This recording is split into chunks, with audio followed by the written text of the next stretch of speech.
Insurance Committee to order. I know, I just realized that as soon as I started.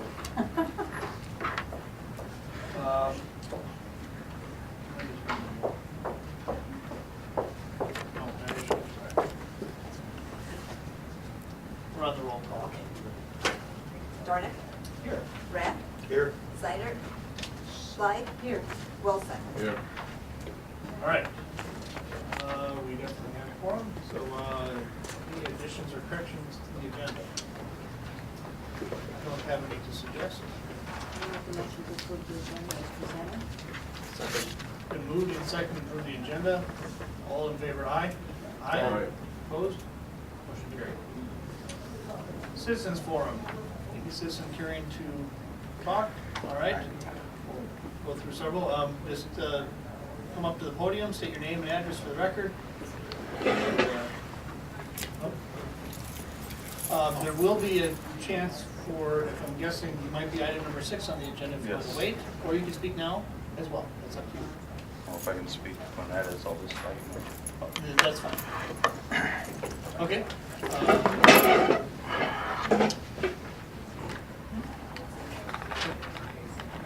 Wayne Gauger, 15 East Hall Street, Clintonville.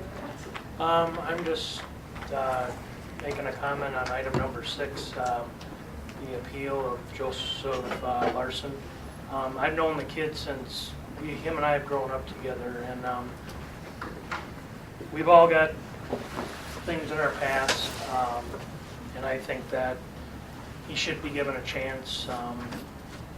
Like I said, I've known the kid, and we've grown up together, and we've never, so I'm just making a comment about that. Thank you. Okay. Can you cut up?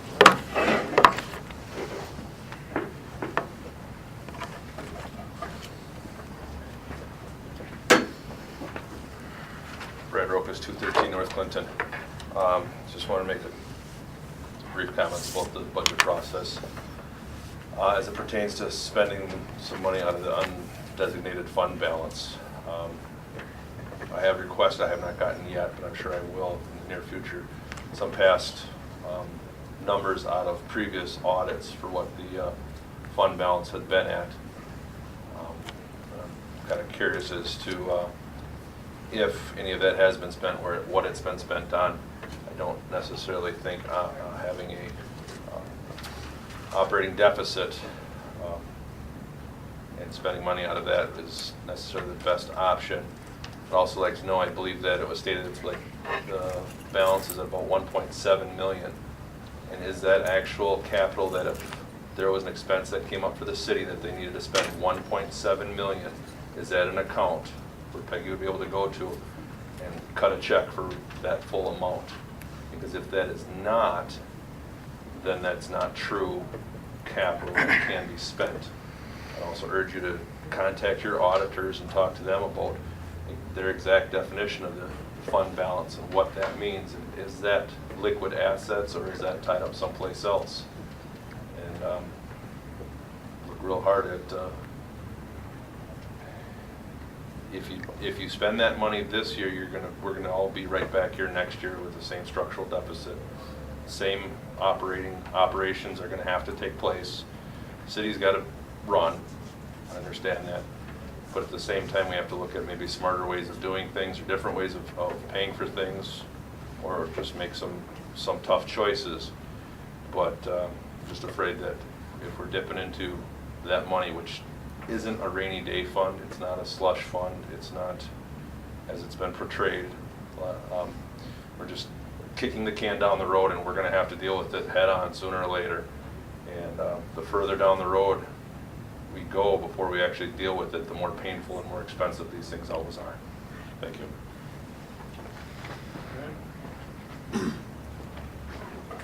Anybody else care to comment?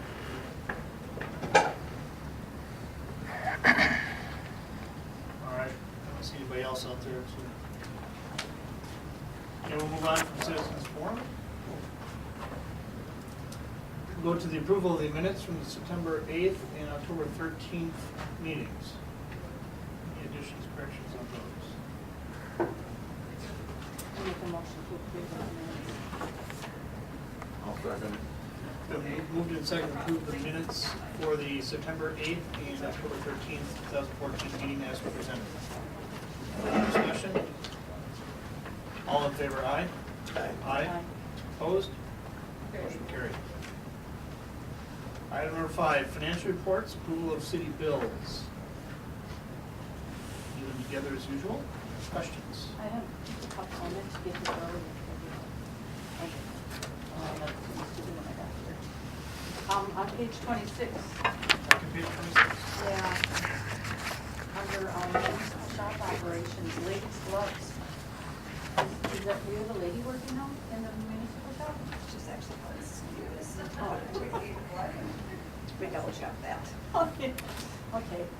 It's just gloves, huh? Yes, just work gloves. Okay, it's not really No municipal. one's going to admit to buying them now. Somebody's got really small dainty hands. I was like, well, then I thought, well, maybe it's for the, it got put in the wrong account and it was supposed to go to sewer treatment then. Then it would have made more sense. I had a couple of questions that maybe something got double posted. On the bottom of 33, you've got wastewater bid ads, you got 2 of them, they're both dated the same date, 10/31 and 10/31. They're both for $98. I was just curious if they got posted twice by accident.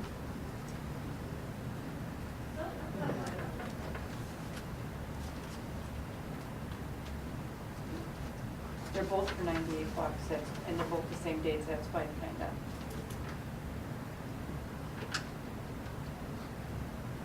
One was, Yeah, go ahead. one is for the issue date of October 21st, and one is for the issue date of October 28th. Oh, okay, so it just got posted. They just put on one invoice. Right. And page 37. And this is again, they're dated the same dates. It's those email excavating. It's 2/3 of the way down and then second from the bottom up, like they're clear stone and cold mixed twice. Both in the amount of $665.47. 10/29 and 11/5, they're all both dated. What's the difference between these accounts? 3490 and 3490. So I stared at it for a while. Or It's okay, 651 and 650. Oh, it's out front. Um, Oh, yeah. They delivered 3 loads of clear stone to the warehouse, and Mandy broke it between 3 different line items. So it's actually should be listed in 3 times underwater. The Yeah, there's second another set one of at the right numbers- bottom. Oh, yeah. Right there, instead of there. Okay. Yeah, 65,400, 65,200, and 65,100. Correct. I was looking at the last 4 digits. And it's all under water fund though, it didn't? Correct, it's all for water. Okay. And I'm guessing the bottom one, the display ad, hydrant flush is the same answer as my last one. For the ad, they just stated both the same date, but it was probably 2 different weeks, so, yeah.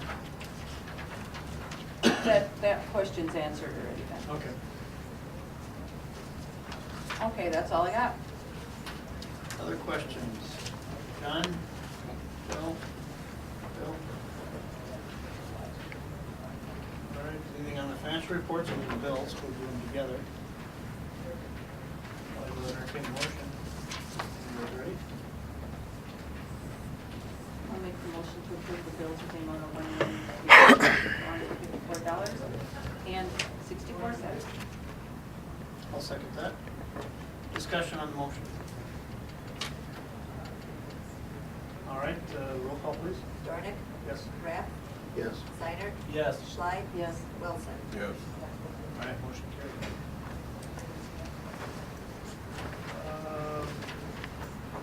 Moving on to item number 6, appeal of operator's license denial, Joseph Larson. Chief, you want to start maybe, or you want to, I don't know which way to start. Go ahead. Go ahead, you were just up to talk before. doesn't matter. Hi, as you know, I'm Joe Larson. I was recently denied for my bartender's license. And I had talked to Terry Lorge about that, and he told me that a big reason was because I had a past. I have underage drinking tickets. I have problems in my past. You know, a lot of that stuff I haven't had any problems in a long time. I've had a bartender's license when I had these underage drinking tickets before. I've never once served a minor. I've never gotten in trouble with it. I've never had any problems that way. And since then, I went on to work in construction. I've done that since up until May of this year when I was diagnosed with heart failure. And as of today, they actually put me on an EKG that's 24 hours a day, 7 days a week till I have a defibrillator put in. So this was one of the only jobs I offered to help out, and it's not very much time, but I offered to help her out, and I need a bartender's license in order to do that, obviously, because sometimes they're not there, and if they're not on the premises with a bartender's license, then I can't be behind the bar serving. So that's the reason I'm asking that you guys consider giving me one. Otherwise, I can't. My doctor will not let me go back to work for at least a year. Sorry, where is there, or she? What's that? I'm not familiar with your. Oh, that Cuddy Starts. Cuddy Starts? Yes. Thanks. Like, anything, I didn't mean to interrupt, I just was. Well, that's about all I have. I mean, yeah, I know I have a past. I know I have some things on my record, but even when I had my bartender's license before, I never served a minor. I never had cops in there for anything that I called or otherwise. I think they came in one time checking on 2 other customers that had been outside talking, apparently a little louder than they should have been. And when they came in, they were fine, so there was no argument. Other than that, I've never had a problem before, and I don't foresee a problem coming now. I'm just trying to get a little extra money while I'm off of work, you know. So it's one of the minor jobs that I figured I can handle. Okay. That's all I got. Joan, I did talk about this, and I explained my reason why I had to deny it. The city has an ordinance that charges me with the responsibility of reviewing license applications and to deny license applications if there are significant violations within the period of time relating directly to the licensing activity. So I'm following that, and I've known Joe since he was a little kid. I have, but I also have to do my job and be clear on what is there. In doing the background check, he's had, he's got an OWI, operating while intoxicated, conviction from January of this year, and intoxicants in the vehicle as an operator from March of this year. And there was also another operating while intoxicated back in 2002. And there were 6 underage consumption arrests since age 17, when that's the age that we can charge as an adult. That's without any mention of any juvenile activities, which I can't do publicly. And I explained it to Joe, and in my opinion, it's not something I have a choice. I can say, okay, we'll give you a chance at it, not when it's this significant. And given the fact that technically I have 9 violations, with 2 of them of this year that significantly relate to the licensing. If I can explain them to this year, I would appreciate it. Well, let me finish, please. No. Relating to license activity, I had no choice but to deny it. Finance committee can override and recommend it to the council to approve, and whatever you choose is fine with me, but I have to do what the ordinance mandates I do. Okay, go ahead, Joe. As far as that open intoxicants in a motor vehicle ticket that he's referring to, I had let a friend borrow my vehicle. The cops found the vehicle by her house. They searched my vehicle, and they found these open containers in my truck. And that had nothing to do with me. The reason I didn't go to court or plead not guilty with it is because I was not going to pay a lawyer to defend me over a $200 ticket. I'd rather just pay the ticket and be done with it. So as far as that one goes, that's what happened there. That, not saying it's not my fault technically because it's my truck that I let a friend use, but that's what happened. This person actually admitted to the officer that it was probably one of her friends that left it in there when she had used my truck. They just didn't take that into consideration. As far as the OWI, yes, I did get one recently. Me and my wife had a separation. I was at the point for a while, I didn't care. And it happened. I just didn't care at the time. Other than that, you look before that, what did he say? 2002. Everything else was 2002 and prior. How many years ago?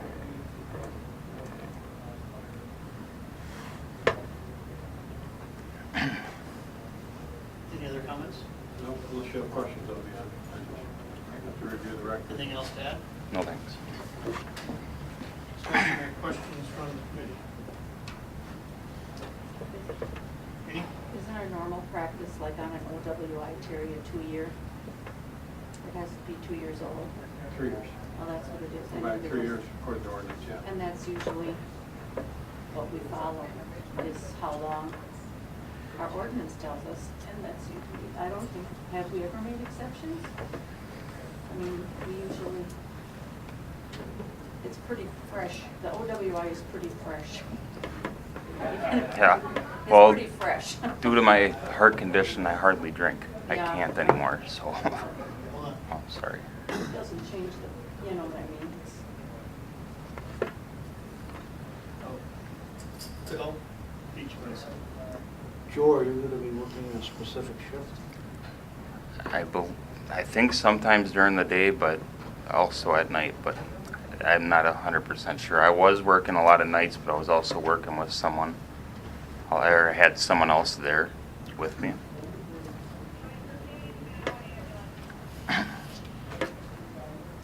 Bill?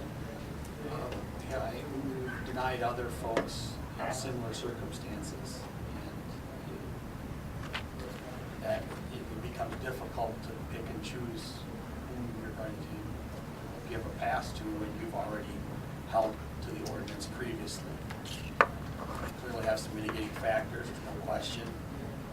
Unfortunately, I don't know that we have the latitude to make that distinction and be fair to other folks who we've denied. John? Well, the way I look at it, you can't keep on making exceptions. You got rules, and the city better start going by them for everything. You know, if you got rules, you can't bend them all the time. Why make them then? Thank you, Mark. Any other questions or comments from the committee? I will. Joel, one more time? When did this ordinance go in effect? We've had, well, I've been on finance for 8 years, not straight, 9 years total, we've been on for 10. It's So been as I long think as it's I've been more been than on a council. decade. I don't know. If Then why did I not have to fight for it the first time? Did you 10 bar in the city limits? Yes, same bar. The time span, Joe, from the previous, if we go back 3 years, Oh, you've got 2 violations thank you. this year. That's it, yeah. So you And I might have had more violations then than I do now. But that might have been outside the 3 years. No, it wasn't. I was 18 years old. I had underage drinking tickets. I had, look at my minor record too. It was all within less than a year. And I know what I had, and I still was approved. I didn't have to even appeal it. So I don't know where everyone's going with this, but that don't make any sense to me at all. Why you, I mean, I understand his rule. You gotta, Huh? I understand his. Hold on. It's not his rule, this is an No, ordinance. No, made by the not city. rule. That's not what I'm saying. I'm Police talking about officers this guy and- here. hold on. Can I speak? Sure. I need to follow the ordinance that the city has. That's a law that I have to do that. If I don't, I'm not doing my job. It's not a comfortable position. It's really difficult when it's somebody I know.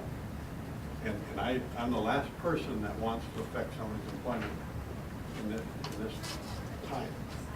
but I have to do my job. And that's why I have to look at it. I don't have your previous applications. I can look back, the only ones that keep copies of are the ones that are denied. So if it wasn't denied previously, the only thing I can think of is that it was the 3-year time span from there going backwards was different, and the underage things were outside of that 3 years. I don't know for sure, Joe. Without looking at it. I'm not making this up, I'm telling you what I know factually. Okay? I'm not trying to keep you from having a job, but I also have to do my job. Right. What I was saying is, this guy here, what's your name? John Wilson. John, okay. He said you guys need to start sticking with your rules. I understand him. But I don't understand why this happened before. I had no problem getting them. And I know it wasn't outside that 3 years. I know what I had. Was it disclosed on the application in 2002, or what year was it? I gotta do the math, I have to be honest. 2001. Not knowing your age. and 2001. I can't tell you the timing of things here. so. 2001 is when I believe I applied. 2002 I got the OWI, he said, but I did have, from 2001 prior, less than 3 years, I did have plenty. And I know I did. I did put it on my application, and it was just approved. I never had to go through with all this. Okay. Well, this is one of the unfortunate tasks that this committee gets to do, is to review these appeals. I mean, it needs to go somewhere. I don't mean to sound like it's negative. But in the process that I've been on, Jeannie's been on longer, I know that we haven't in the last 10 years. 9 years for me, why is your off? I don't ever remember making objections. I remember examples in the past where it was 18 months.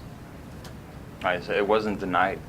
For examples that this committee has come to this committee, we had one that was at 18 months. And we denied it until we come back in 4 months, Or tell us two, until his Or 6 time, months. his 3 years was, his span was up. Yeah. And that was an employment opportunity. Mhm. I don't recall the time frame, but under, when Tim Schmidt was city attorney a number of years ago, maybe Peggy could recall, this ordinance was rehashed by some council members that brought it up. At that time, I think they wanted more in it, probably more teeth in it, for lack of a better way of putting it, and the ordinance was changed. I remember it was a very long discussion, but I couldn't tell you if it was 10 years ago or 15 years ago when this was changed. But the criteria for approving a license was changed at that time. So we'd have to find the old ordinance to see what the difference was and see if that made a difference. To be honest with you, I don't recall it. It was changed. In fact, I think we looked at some other communities, Shawano and possibly in London, for what they were doing at that time.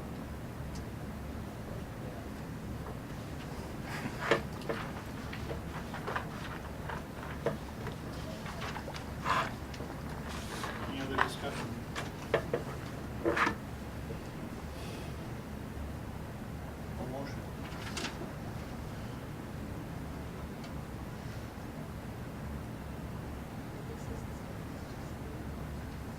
Attorney?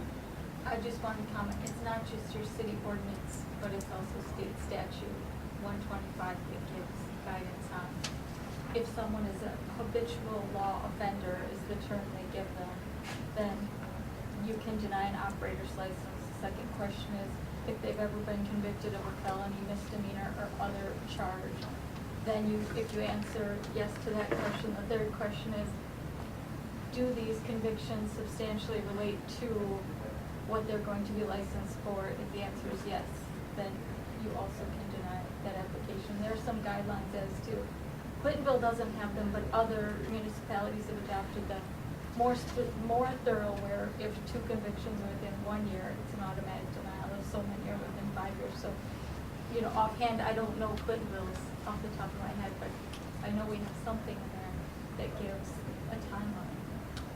It had to be within the last 9 or 10 years, because I remember this discussion.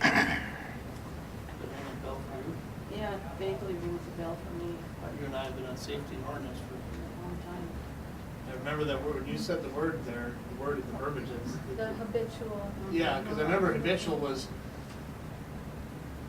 very subjective to me, like habitual, one violation doesn't make it individual to me, but that's the way the statute was written. I can remember that. So it had to be within the last 10 years, or 9 years.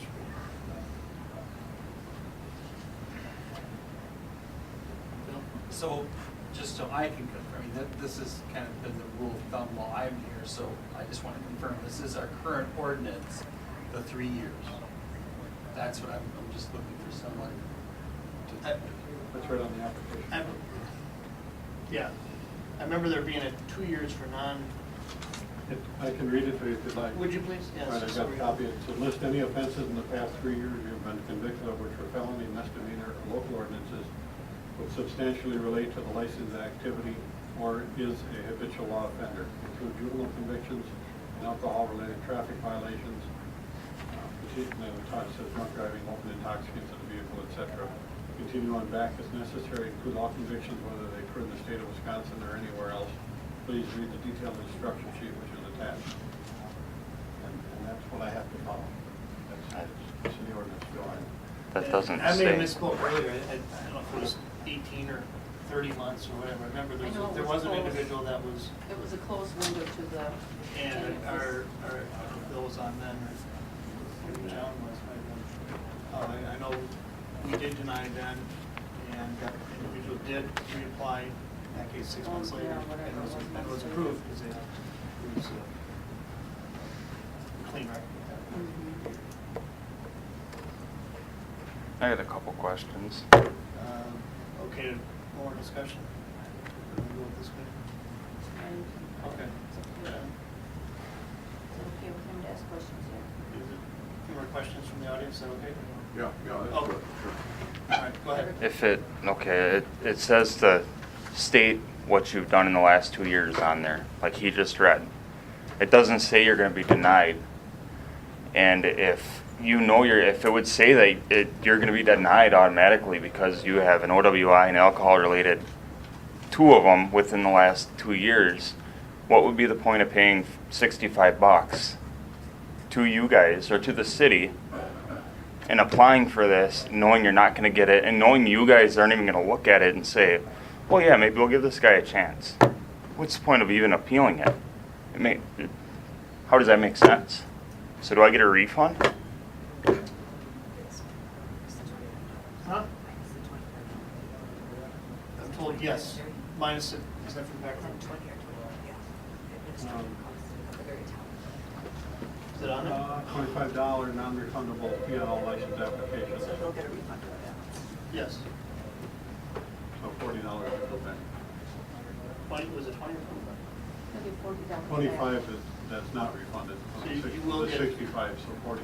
You'll get 40 of the 65. And I can just go up to the desk and get it if you guys deny this? This would, officially, the process would go to council tomorrow. This is just an act, 5 members of the council. This will go tomorrow to the council. It would have to be approved through the council process, and then it would go through the normal paying of bills. So it's big to be a bill that we will. Pay next month to be paid out. It'll be ready, it would be ready Wednesday. What I'm told. Yep.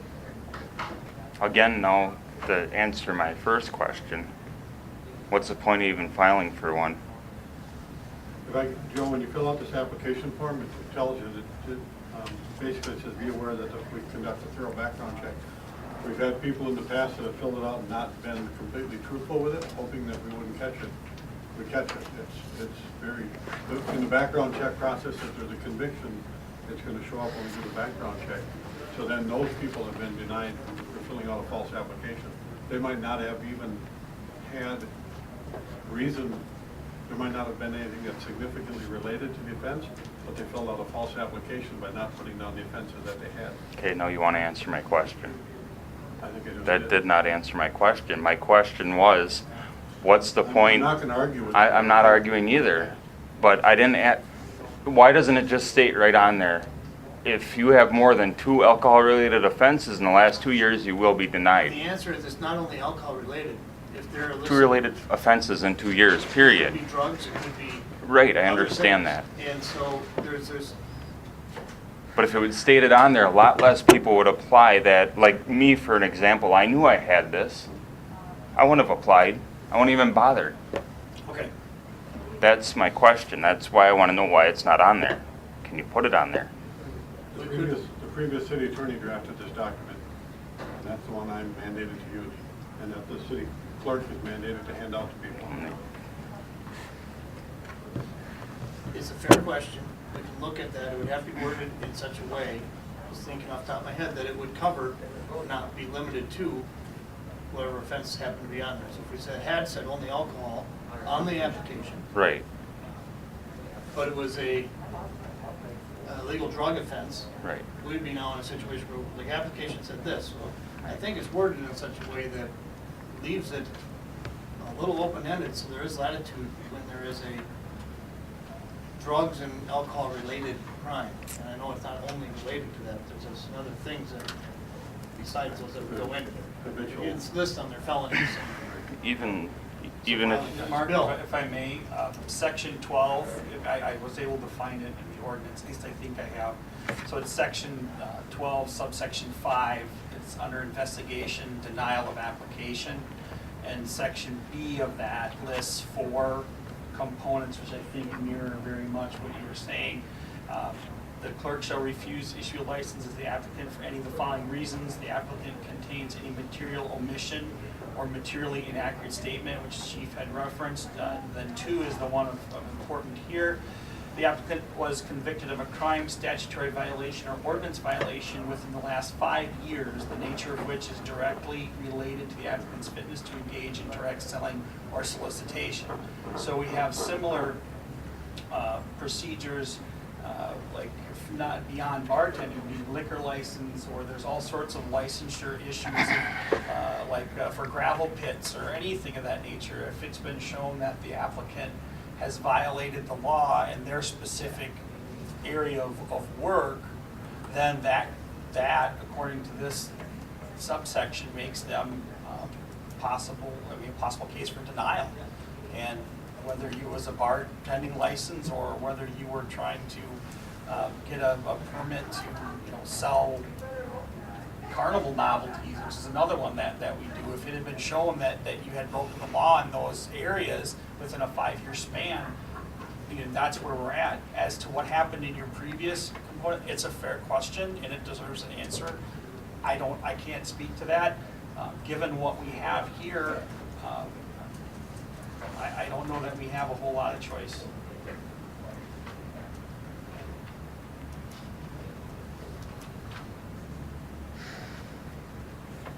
Ask that, John?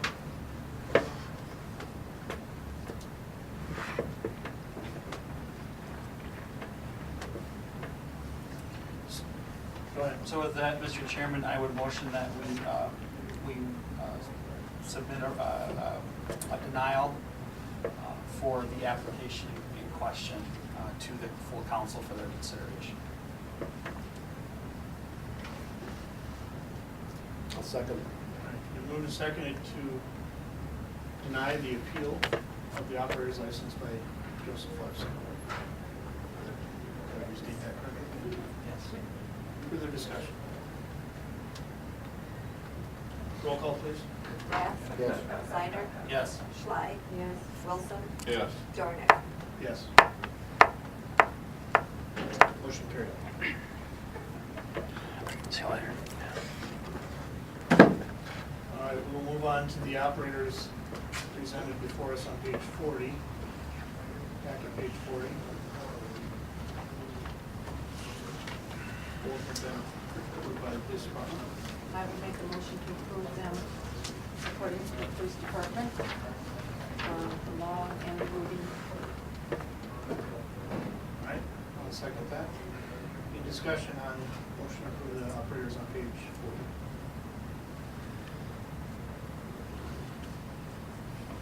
All right, roll call, please. Steiner? Yes. Schley? Yes. Wilson? Yes. Dornick? Yes. Rath? Yes. All right.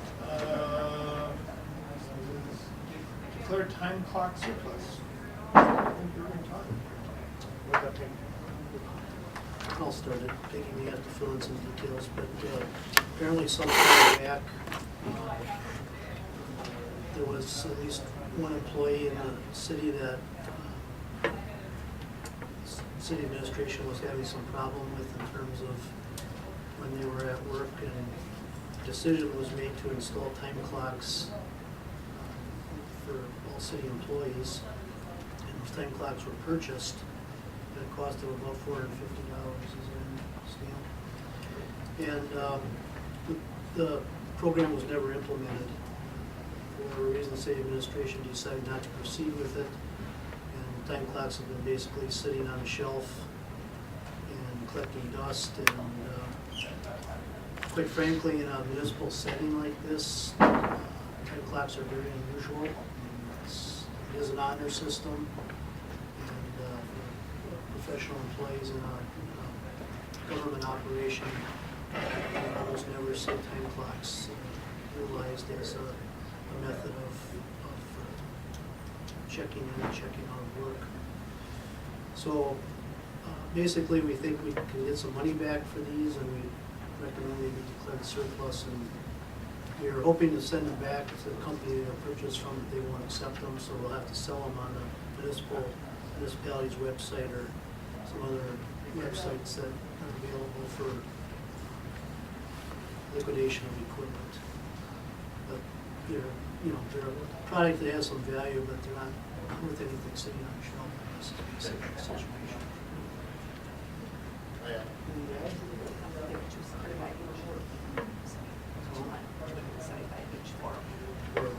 Four at $275. Yeah. Yeah, it's,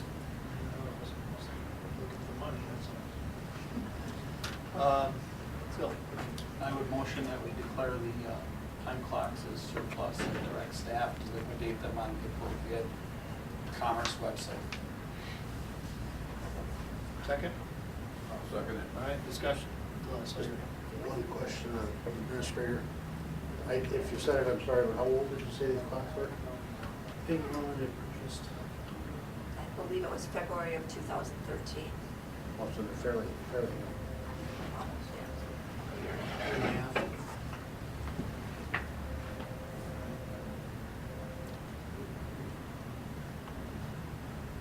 And there's 4 different departments was the idea? Apparently. Were these electronic key in, key out, and, They were your very basic time card. oh, time card punch? Yes. Wow, okay. I don't think they made them anymore. Any further discussion? Questions? Roll call, please. Schley? Yes. Wilson? Yes. Dornick? Yes. Rath? Yes. Seinert? Yes. All right, motion carried. 2015 budget. Should have on your desk in front of you a newly minted, updated copy. We get some out there as well. Yeah. Okay, we have 2 extra copies. Give up mine or give it to the There's department. one here. There's 2 here for now. Somebody else did?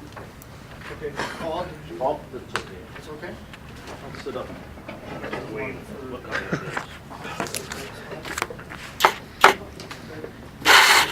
Great one.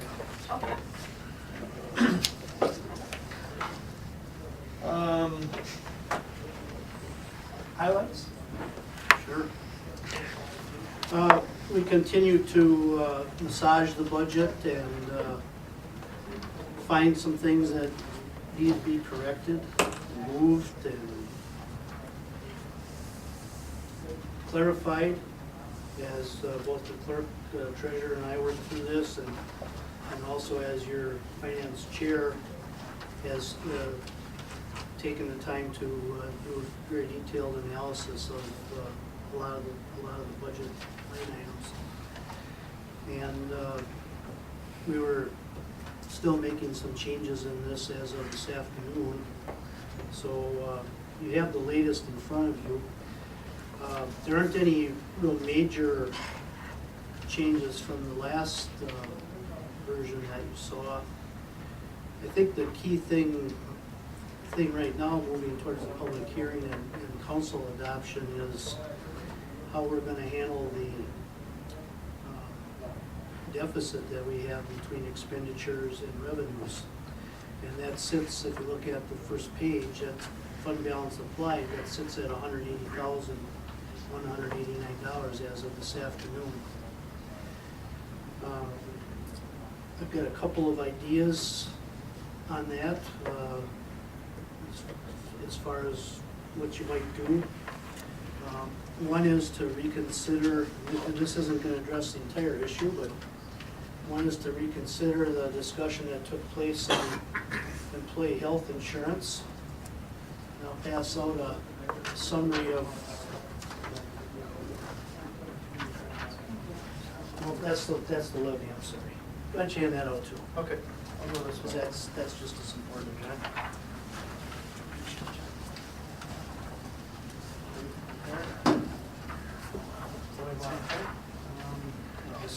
Yeah, mine's just, I got duplicates. This is the same thing? All right, this look like what I handed you? Did you pass the same one each way? Yeah, Okay. All right, this one's the health insurance here. All right, well, that's duplicate, there you go. Plenty of copies. Thank you. Just let me say that basically the levies that we talked about a week ago, it's a total levy of 1.9 million. Still proposes a tax rate of $8.62 per thousand, which is up 4 cents from this year's budget. And it involves a property tax levy of $868,744. And it has been brought in line with the expenditure restraint numbers now. This actually changed a little bit this afternoon after Mark's changes. Are we better off or worse off? A little worse off. Are we still under it though? No, we're gonna have to Okay. do some more. We had it $1,900 off, but after some Sorry, I found changes, numbers in the wrong direction. we're making some changes the other way. But the idea is to certainly qualify the city for that revenue and get it there. These scenarios are the health insurance, one's dealing with the HSA. There's a minimal scenario, scenario one.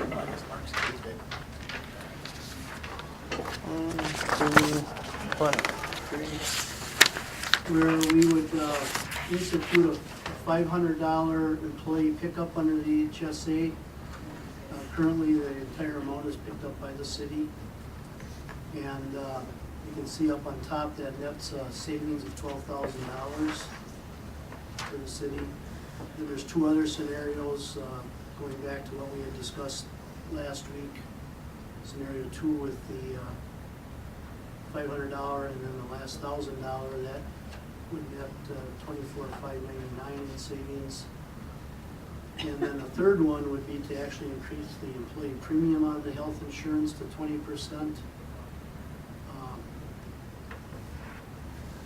And that would recover $22,340 in savings. So you could, and an employee also pay the first $500. So that's a combination of raising the premium 5% or 4.5%, and also implementing the employee paying the first $500. So those are some savings that can be accomplished. And I guess I only want to repeat that when the HSA was put in place back in 90 something, quite a while ago. The theory was that, you know, the city picked up the entire cost initially, but it was expected that over time, the employees, there'd be a phasing in of the employees picking up a part of that. And that hasn't been implemented to date. To date, the city has continued to pay that entire amount. So, and even in spite of that, you see that your insurance rates are going up considerably. I mean, 27% is, I would say, quite a bit more than what the normal market change has been for most people this last year. So, I'm not so sure that the HHC is totally accomplishing what it was intended to accomplish initially. So that's one idea. The other idea is to impose I'm not gonna say across-the-board cut, but I'm gonna say across-the-board cut to major departments, major budget elements of your departments in your city budget. We can't do this to every fund because some of the funds are based on certain revenues coming in and commitments. For example, if you want ambulance service, they're gonna bill you so much, so you don't have really the opportunity to cut in some of those types of programs. But if you implemented a 5% cut across the major departments, which are fire protection, public works, parks and rec, general government, and police protection, that would net you, those budgets total $3.4 million. That would net you about $174,000 in savings. Now, some of those cuts are gonna be tough for departments to find. They've already made some fairly significant cuts in their budgets. And for example, police, that 5% cut, that's $71,000 more dollars. They likely could be looking at losing an officer or having to, lose some of their dispatchers in a scenario like that. General government that would be a $27,000 cut. I think, and Peggy and I have just talked briefly about it, but I think that means that she would lose in the general government area. They'd probably lose one of the administrative staff. So it'd be hard. I mean, there's just like in general government, it's all salaries. There's not a lot of other money there that makes up the budget, besides salaries and benefits. Elections. Things like elections, Yeah. we don't. Yeah, you're gonna have to hold those, and so there's when you say make a cross-the-board cut, there's a lot of things you can't really touch. But we could certainly go into these 5 major program areas and implement a 5% cut. And I would say you'd have to leave it up to the department head to present something to the administrator as to how those cuts will be made. But direct a cut of 5% across those budgets, that would come close to covering what we're proposing as fund balance application here. And I think then the third. Is it related? Yeah, it was specific to this one. Okay. Are we obligated under the maintenance of effort idea where we can't cut certain parts of the budget year over year? Not really. The only place that used to be was in libraries, and that was done away with. But the problem with the library is if you don't fund them at the minimum level, that there's a minimum level you have to fund back to get the HOLS funding. Sure. So if you bring it, if you ask them to cut and they fall below that minimum level, then your outside funding gets reduced as well. I thought protection was under maintenance of effort.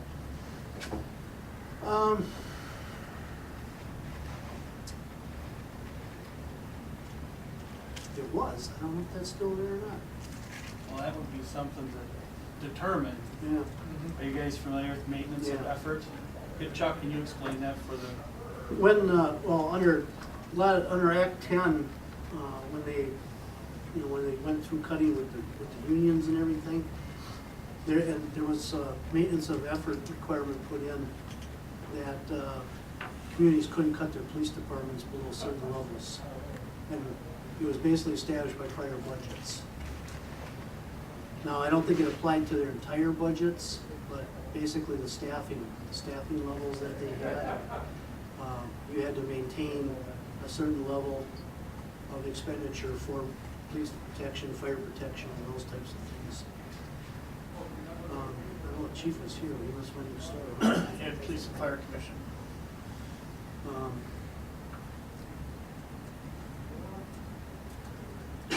I guess we'll have to find out if what's all covered under that. Because that could make the cuts very difficult in those departments specifically. ahead. And I bring that up just for that reason, because I seem to remember in my short time on council that there was a question about, at one point, and this was before Act 10? I don't remember, but there was a question about what we could cut as far as, what was it? It was something with protection. And I was told that it was a maintenance of effort issue, that we couldn't dip below X percent. We couldn't lower it by more than, it was a nominal, like 3-4%, something that year over year, so that the cuts had to come out of, like, street or general government or someplace else, anything other than protection or anything else that was covered under maintenance of effort. So that really focused your work only in, there's a reason why we can't repair these streets consistently, because there's only so many pots that you could reduce. Can you see if Terry can pop back here? I think he's presenting.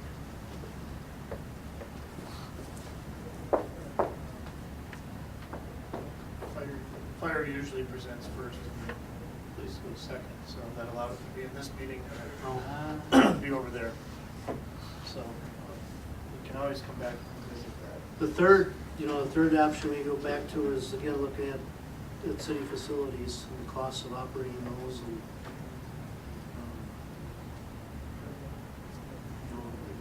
again, $174,000, $175,000 chunk is going to be difficult to get out of closing city facilities, but it would get you partway there.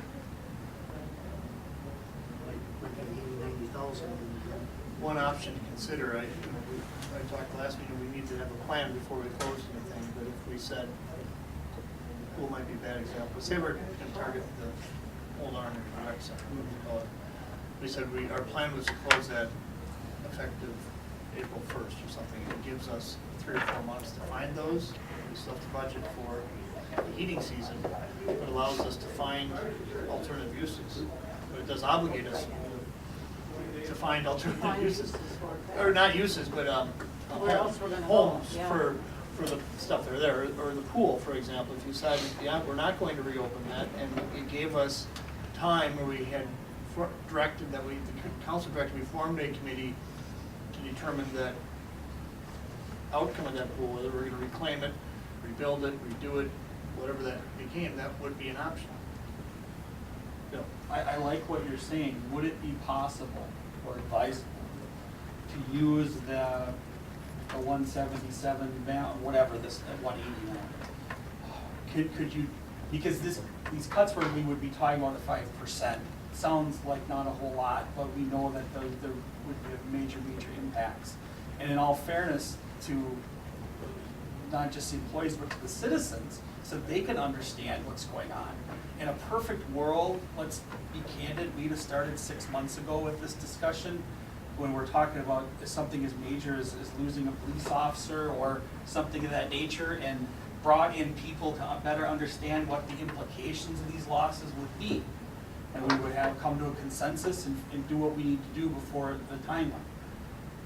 That really wasn't an option this year.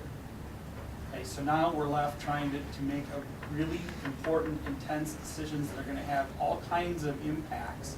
Because if you pull one thing out of one, just like you can't touch certain budgets, you pull one thing out of one budget, it has ripple effects across all the other budgets. Could we look, playing off of this scenario, could we look at an option that says, all right, to balance the budget, we're going to pencil in, my technical term, the 180, 189. However, there's going to be a stipulation that says we will only fund at that level for the first 5 months of 2015. And by, May 1st or May whatever, we have to have as a council a plan in place, because at the 5th month, the funding levels go down to what that 5% cut or whatever would make sense, so that we essentially use this fund balance, however it's created or sits today, as a stopgap measure, not to use it all up, but to buy some time, not services that we can't replace, but some time to allow department heads and to figure out how to restructure the services. Because, let's be clear, this cut is going to require cuts in services. whatever the expectation is now for service, that needs to change if we're going to take these cuts out. And I think the citizens deserve more of a chance to speak into that process. They need to understand what the implications are and the likelihood of that being done between now and December 1st, considering there's gun hunting and Thanksgiving, well, I mean, it's pretty tough to do the process justice. Even if we had nothing else to do in the next 3 weeks, that would be tough. Let alone. So I don't know if if the council had appetite for that sort of approach that kind of met this in the middle. I'm really uncomfortable with continuing to chomp away at people's benefits in the long term and in the short term. But we need more thoughtful answers. Chuck, not to say that these aren't thoughtful. I appreciate you digging into this and you jumped on a moving train, so thank you. At the same standpoint, I don't think we understand what the implications of those cuts would truly be. John? Well, my notion is we ought to start running this as a business. Last finance meeting, budget meeting, we were talking about 500 here, 1,000 there. That is peanuts. Why even start? We spent 2 hours discussing where we could 1,500. Okay, there were some things on the floor. What does that pool cost us to run a year? 50,000? 50 or 60. Okay, 60,000. How do we know next spring it ain't gonna cost us another 10? It was operating was 60, revenue was 10, so it's Yeah, all but how do 50 you now. know they're 60, okay? That armory, how long is it gonna take to move the food plant together? That's the only thing that's gonna freeze down there. Let that boiler freeze up, it's junk, the whole works is junk down there. What is that, 20, 25 and 15? It was 20 or 25 25,000. operating, yeah. Yeah, then another 15 or something, wasn't there? I don't think there was Maybe too I'm much, wasn't too mistaken. much revenue generated by that. Okay, there we got 75,000 with 2 hacks, which we don't need. If you're running a business, you can't start out with $500. No, you gotta start big. If you're going, and that's what this is. This is a business, this city is. Everything is a business. I don't care if you get down to your church or what you get to. It's a business. If you don't run it like a business, like a lot of trucking companies, they're broke 6 months before they know it. Yep. Thank you, Mark. I think Alderperson Lehnert's got a really good idea.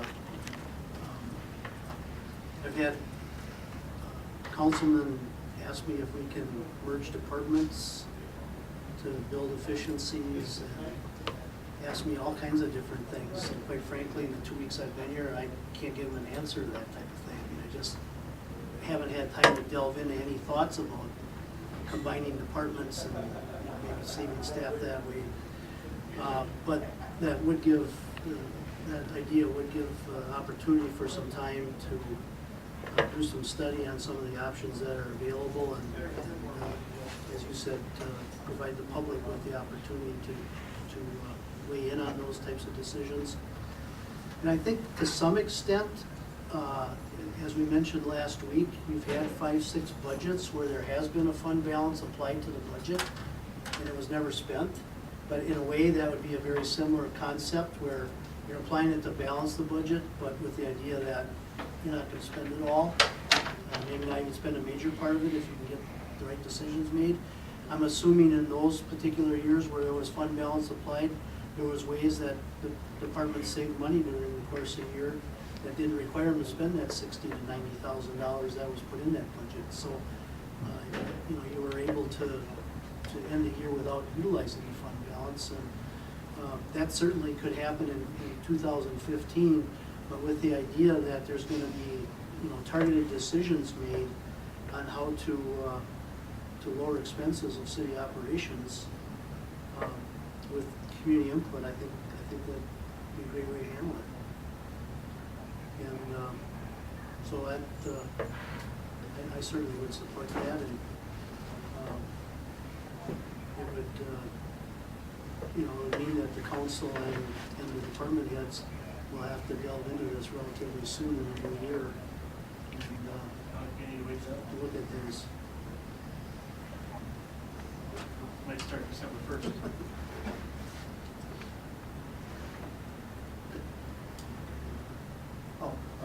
So, John, go ahead. Mark, I remember at one time, this park and rec was a part-time job. You remember that? When I was a kid, it was. Yeah, part-time job. Now, It started as a part-time. at Park and Rec, how many guys are working down there? I don't have no idea. You got Terry, Macaulay, no, not Terry. Three full-time? Three full-time. Three. One Is that summer, counting Justin, and three full-time. Justin and summer. three full-time? No, Two. Full-time. Two full-time. Justin and two. Justin and Oh, no, I've got three. there's three plus Justin, okay? Yeah, and the summer helped them along. You know, I can't see why you got 3, 4 people down there in the winter time. There ain't too much to do. You can't repair picnic tables when they're all aluminum, can you? You gotta repair the lawnmowers. Why is that building being heated down here? Ain't there room up here in the city garage to move one guy up here to repair these lawnmowers? And he can't repair them all at one time because he's gonna have to get parts, or one or the other. When he gets parts, he can work on that one. It's like construction. You don't keep all your guys there just to say, well, they're working, we don't wanna lay them off. Well, hold on, That ain't the hold on. answer. They also do all the maintenance and cleaning and repair of all the city buildings. So City Hall, the senior center, the library too, I believe, no? No, they have their own. Okay. Police department. All of the buildings, so whatever, they do the maintenance on all the things and cleaning. So that, I know they're doing stuff. And they're doing stuff, yeah, but I'm not saying they're not, but I mean, there's places I think can be cut back. Sure, it's bad to get laid off. I got laid off every year. You kind of budget yourself to it, or you save up for it and stuff. If you got it, you gotta lay people off. That's all it's sweet. You can't keep them just because they're city workers. They're here to make a living like anyone else, no matter where they work. They're here to make a living, you know? You can't say, well, we're working for a city, we'll just keep them. Well, Murphy's didn't do that. Any other place I worked, they didn't do that. They got slow, they laid off people. We're gonna have to do some of that, I think. Thinking maybe, you're right. Yeah, I like where John has had it here. And I think it's a good example of how we need to dig in and see what's really what. I did sit on the committee that interviewed for Justin's position, and there were a number of candidates who walked away when they found out the breadth and width of what that position actually undertook, that it was more than just, you know, refereeing flag football games and you know, setting up the soccer league, that there were a lot of these maintenance aspects that got rolled in there. And, you know, maybe that's a model you could look at for other types of merging of components or of duties, because, you know, you can look out at the Wisconsin Taxpayer Association statistics, and there are other towns our size, and they all have to protect their citizens and provide services, and they're all more or less able to do it in a ways that we currently aren't. And part of that is a challenge that we have such low property values that we get a disproportionate amount of state support, and when that wobbles, we really shake. That's just how we're set up. That being said, you know, we have to get these in line, and I think we could do that in 3 or 4 months of stepped out study and concerted effort and inclusion of all the department heads, give citizens a chance to dig in and give, you know, ideas like you had, John. I think that's something you'd absolutely have to look at. Nothing could be off the table. And you gotta figure out where it's gonna come from and go into the second half of 2015 with a balanced budget that isn't balanced in a one-time way, which is how we keep balancing it other way. I agree. Completely agree. I would say nothing is off the table. Except for maybe, you know, we have to provide elections, we have to, there's some things that Chuck talked about, we doing, you know, some unfunded mandates, there's things Yeah. the government has to do for it to be. What was the question again? Karen? Chief, the question is there still a state statute that requires a minimum maintenance of effort for police protection and fire protection in communities? Or did that go by the wayside? I have to be honest with you, I'm not sure without researching it. It's been a long time since that subject had come up. I gotta be honest, I'm not sure. talking about cuts in the police department? Is that what We're talking cuts everywhere, but Yeah. in relation to your operation or fire, that's the question is, do we have to maintain a certain level of budget? I know there's, I wish I could think of the right term, non-essential personnel, if there's cuts, non-essential personnel have to be eliminated before police officers do, I believe. That would mean our, our crossing guards and I guess that's a difficult road to cross if we lose police officers. Right now, best case scenario, we have two officers on the road 24/7. There's 2 officers out on the street. In that community of 5,000, 2 officers, I don't think is excessive. There's times we're so busy we're stacking calls. I don't think people realize how much is going on out there and how much work we do and the things that we're taking care of. Maintaining our 24-hour clerical staff. We're in the business of protecting the community. I'm just talking to a business owner that's on the commission that said you don't run a business without having clerical support. We don't hire our police officers for their typing skills. They have to sit in the station, start doing data entry and dictation of the reports. Other things are going to suffer significantly. If we're not open 24 hours, we're going to lose our holding cells.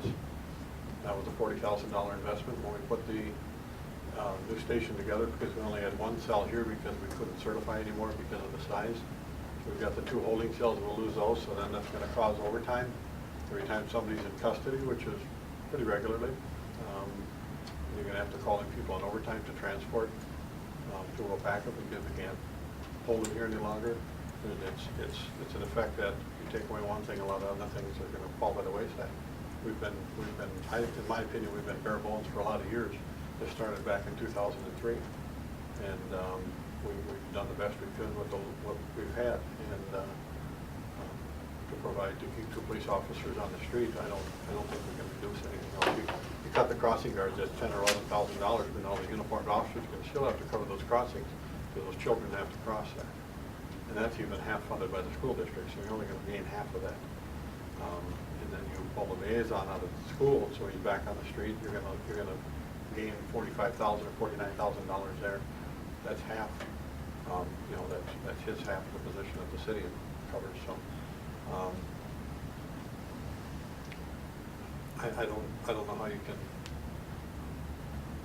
And I realize you understand I'm fighting for my department, but we've been so tight for so long. I just don't know what else there is to take. I mean, I took another $2,000 out of training. Our training budget used to be $12,000, and it was tight then. Now we're down to $4,000. And I've got mandates by the state of Wisconsin that each officer has to have 24 hours of training every year minimum, and that's bare bones. And we do as much in-house as we can, but it's difficult when you've only got $4,000 to train all of your staff and all of your employees. But we've made it work as best we can. We cut another 2,000 because there's just nothing left to cut. And it's whether the community wants the protection they have now or less. But the other thing is we're security of this building. We're in the process of installing the camera system, or that's coming shortly. So we can monitor. We monitor the schools with the dispatch. We can look in the schools via the security system the school has that's tied into us. I did provide a document. I gave that to Chuck. I don't know if it's been handed out or not. No. It's a lot of. Okay. Kind of depend on where we were going here. Okay. There's a lot of things that will be affected if you make cuts to the dispatch. The mandates, the things that we require. We dispatch all the other city departments. We call them out: utilities, wastewater, streets. All the dictation, all the data entry that's done. They're never caught up, so it's not like they're sitting around. People have this impression that dispatchers that we have, that's all they do is answer phone and radio. Not even close. That's our clerical support, and we make them do dispatch duties in addition to because they're in there. But they're even Karen on the night shift is pretty much most of our shift is taking dictation because we've got mandates by the state and the district attorney's office and training and standards that we have to keep. So we do the best we can, but they're almost never caught up. And And as I've said this in the past, I invite anybody to come spend a shift with us and see what goes on. There's a lot of work going on here.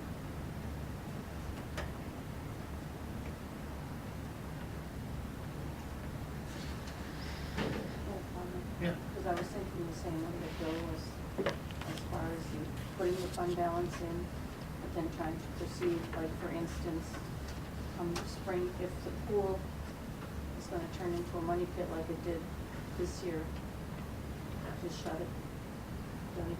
I wouldn't even open it then. Because its life expectancy is what, 1 year anyway, pretty much. So if it's not gonna run with the repairs we did on it this last spring, I think that would be our clue to say, and maybe on the April ballot, have a referendum question on there. Do we want a new pool? Do we want to fund a new pool and raise taxes? Do we want to keep the rec center open and the armory, and that would buy, we could be researching it in the meantime, but that way we'd also have the feedback from the community. I agree. With the understanding that their taxes are gonna go majorly up if they want all this stuff. It's not gonna be a small tax raise. There will be a major tax raise if they wanna keep all these things. Because I've been down all over around here lately. I see what's happening. It's the police department's crazy business. There's stuff nobody knows going on. And there's no way. I don't know how anybody could think we can cut it anymore. That's just my opinion. But I agree with Bill on it, but I think putting it on a referendum that we would get more input as far as people who don't want to come to these meetings and voice their opinions, at least they could come and vote and we could get their input that way. And I think that would be the result of a lot of, that referendum question, if it got to that, would be a result of quite a bit of research, study, input, and not done back, we'd already be getting, community involved to gather the information for a better question of what to spend on. Yeah. I think that way you're defeating the purpose. How do you know you open that pool in the spring? Okay, you gotta open up. How do you know if a heater goes out? There's 15,000, I bet you. Well, I think you put that, April might be a little bit late for timing. Yeah. But I think you have to have that information ahead of time. I think you just take it and hack them suckers now. Why go into that 1,700,000? That you can't keep on doing that. You're going, that money is not going to get back in there.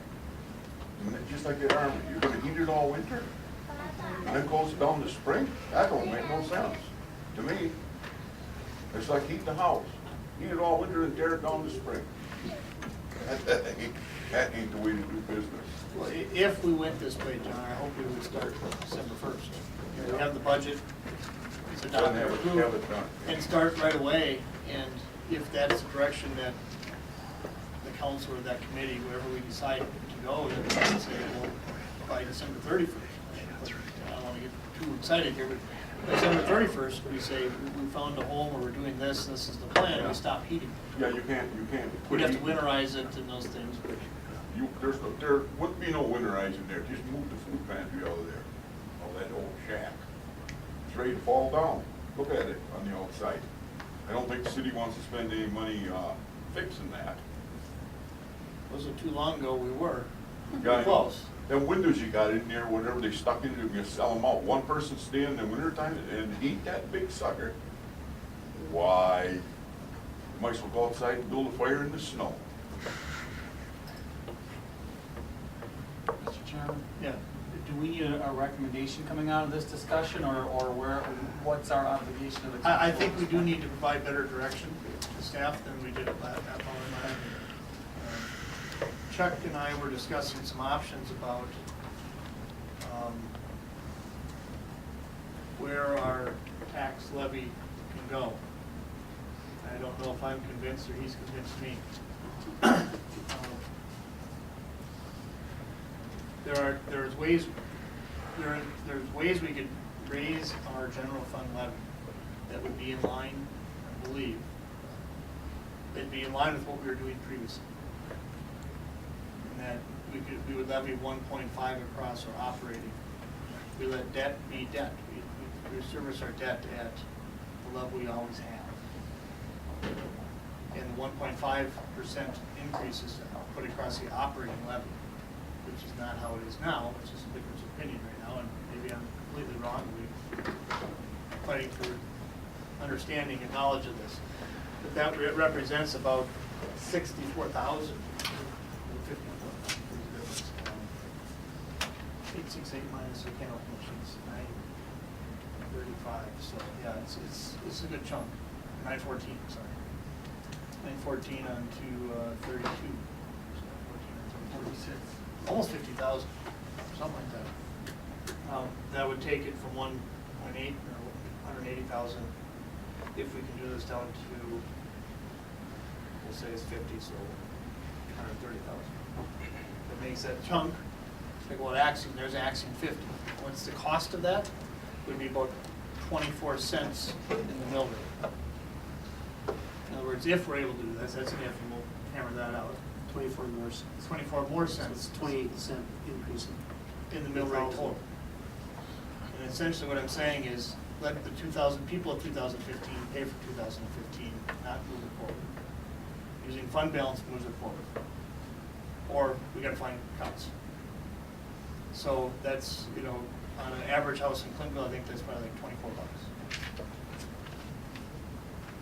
Maybe even less than that. Probably less, closer to 17 or 18. I think that's an acceptable increase, given the size of the cuts we've already made. Will it be popular? No, no one wants to raise taxes, but it would be in line with what we've done every other year. We take our 2.94 across our operating levy, we increase it, we pay our debt, and the impact to the taxpayer at the mill rate is what it is.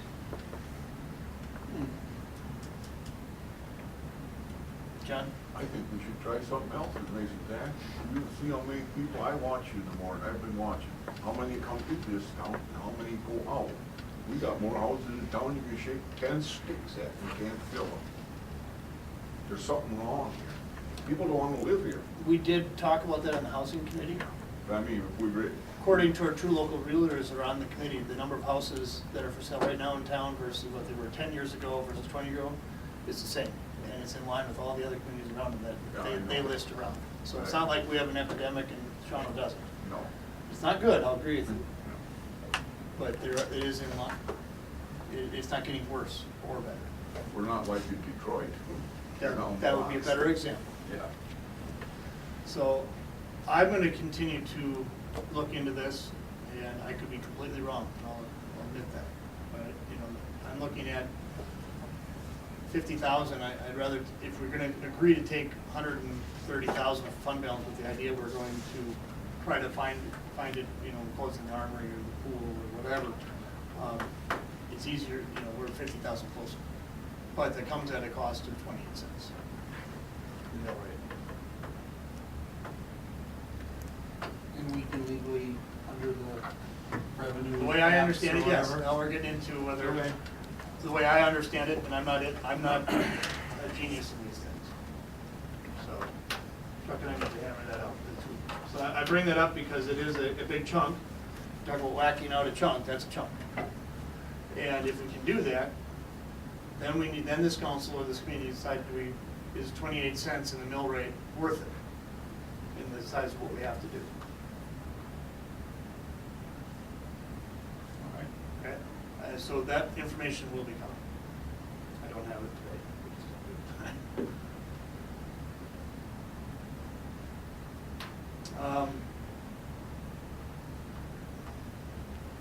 What direction do we need to make sure we do? Well, the hearing's next week, Tuesday. And so we published a notice. Now, obviously, the budget can change. Doesn't have to totally mirror the notice that way. But we'd like to get these numbers finalized to what the wishes of the finance committee are as soon as possible. We're working right now on the written portion of the budget document that goes along with all the numbers, and we hope to have that all done by Thursday. So I was gonna suggest that we have another finance meeting next week, Monday, so that you can review the entire budget document with all the written verbiage. And I would think you'd make a recommendation Monday to the council for Tuesday's meeting. But we do need some direction, obviously, on, you know, how you want us to handle these major issues.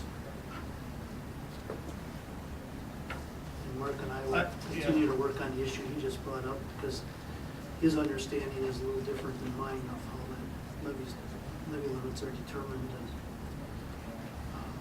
I just want to make sure we don't put you in peril later on. Yep. I mean, if he's right, that's great. Yeah, we found 50. If I'm wrong, we didn't warn you. I'm gonna make a motion that we put scenario number 1 back into the budget as presented in this health insurance guide comparison.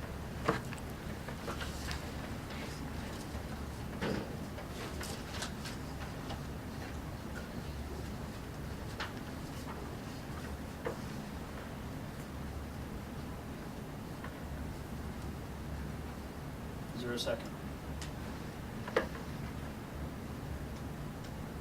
Second. Discussion.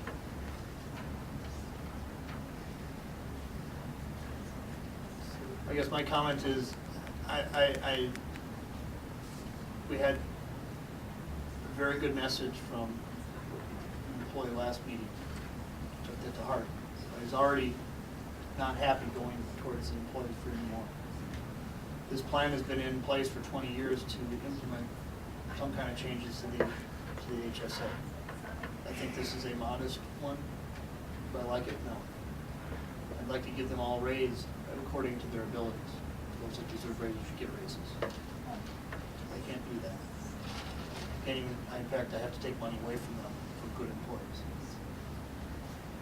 But if I cannot employ, if we get down to it and we need to find somewhere between 12 and 24,000 to keep someone in their job, I'd rather take a little bit from everybody and try to keep that service. Maybe, I'd rather try to keep someone employed than quit. Maybe it hurts a little for everybody. I would just echo that. I don't like this either. None of these discussions, I don't like them. I fall back to I see the logic of them, even if I don't personally wish I didn't have to do it. But I agree with you. I think moving towards compensating some things towards the HSA is a very common approach. I think some of these other ones are too aggressive. And as long as we're committed to not going long-term into the fund balance, then I think this is fair and equitable. I will say, if it's the case that we're going into fund balance and we're not making additional cuts other places, I think it's patently unfair to take it away from the employees and not do it other places. That being said, I think it's a fair and reasonable recommendation to the council. John? Are we still gonna look into this state insurance in April or whatever we were talking about? That could be in form of another motion to direct staff to look at cheaper options. That's We good. can do that, we have a motion right now, but. Okay, that's all I was just wondering, Mark. Peggy? If you're going to, we still are checking into the state, but the one thing the council needs to consider is if you are going in, starting the year out with this plan, you need to look at your HSA funding because the checks are written in January. So if you wanted an alternative plan or whatever you wanted to do to address the HSA payment.